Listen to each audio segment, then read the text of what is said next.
Rory McIlroy, for example, has been using a guy by the name of Steve McGregor, who happened to be the trainer for the New York Knicks of the NBA. And part of his training now is high altitude. The majority of the medal holders, for example, in the Olympics, or medal winners in the Olympics, actually use high altitude training. You know, you can develop more red blood cells in a shorter period of time. But, you know, golf, we've had so many different types of training from the athlete side. But you go back to the old days of Henry Cotton beating an old tire. Vijay Singh picked up on that. Or even the rhythm of Sam Snead. He used to count in the rhythm. It was 1, 2, 3. It was 1 at the top of the swing, 2 at impact, and 3 at the follow through. All those things are still very valid today. Stroke that with authority. Yet another demanding hole here at Oakmont. The par 3 16th, 231-yard par 3. Frank calls for a well-struck long iron. It certainly does. It's going to favor something that's hit a little higher and a little softer. If you could just mentally cut this green in half and just sort of look at the left half of this green, that's really the best way to play this hole. And the reason why is the general contours all move to the right. That ball can still funnel down to the right side of the green.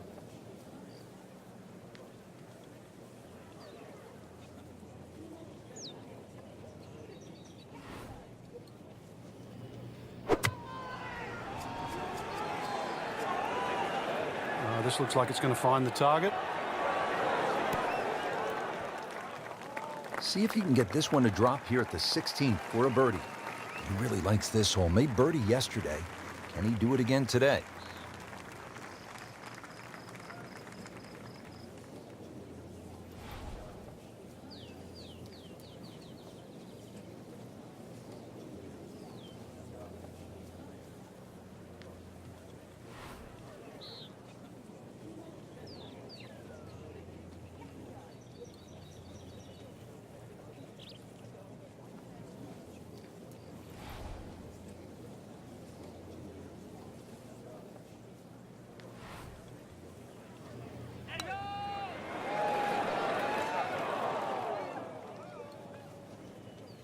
Oh my goodness, that one just rocketed by the hole.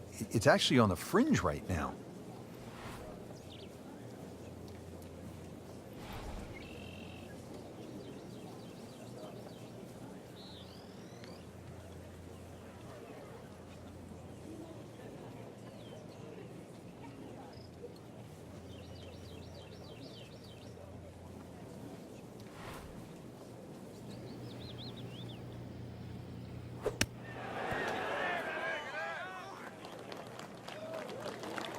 Just a couple of feet. Pretty good putt, Frank. Just didn't quite read it correctly.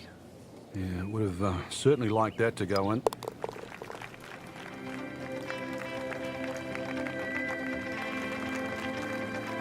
That is a double bogey.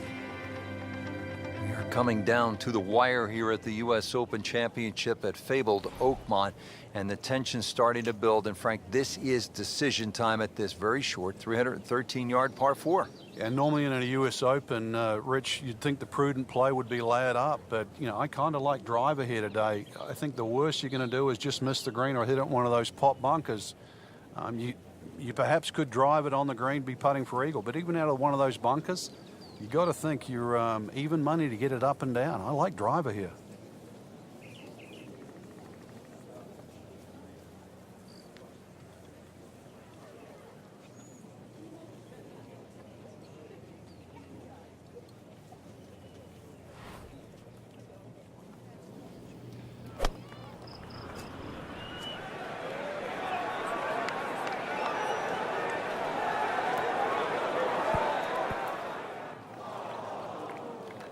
Frank, it hit the green, but just didn't have enough backspin. Yeah, you wonder what he's thinking on that.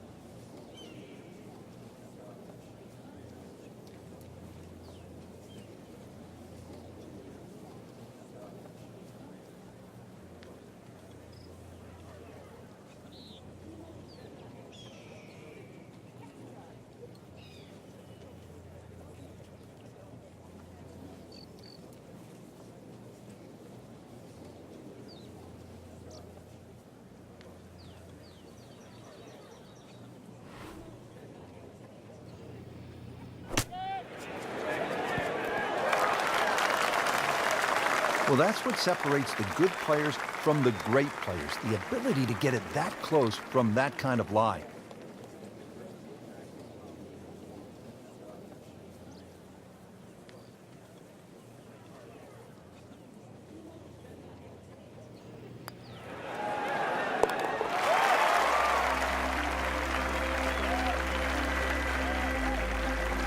And he has it. A good putt redeems all. Here we are at the 18th at Oakmont. Clubhouse straight ahead. Frank, I distinctly remember the 2007 U.S. Open Championship of the final round, and Angel Cabrera, the big Argentinian, with the pressure bearing down, stepped up and absolutely piped a tee shot right down the throat.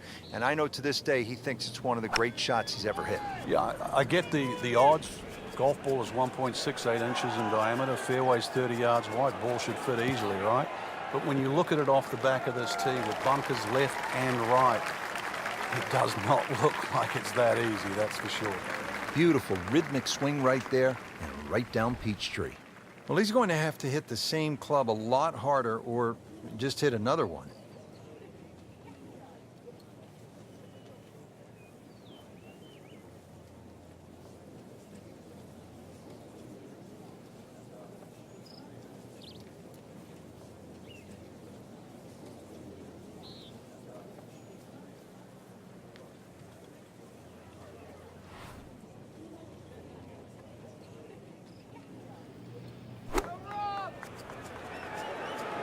This one looks like it's headed right for the middle of the dance floor, Frank. Rather nice shot, I would say.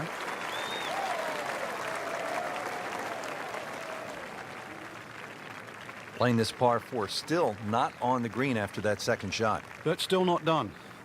A good third shot. Maybe get away here with par.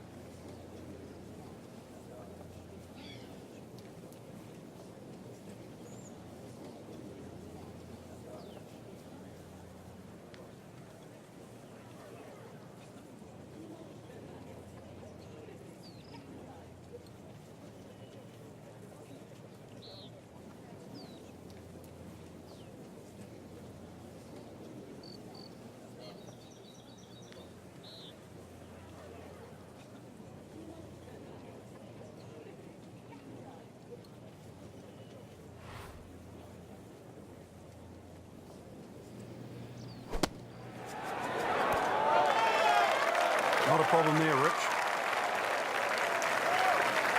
To win the U.S. Open.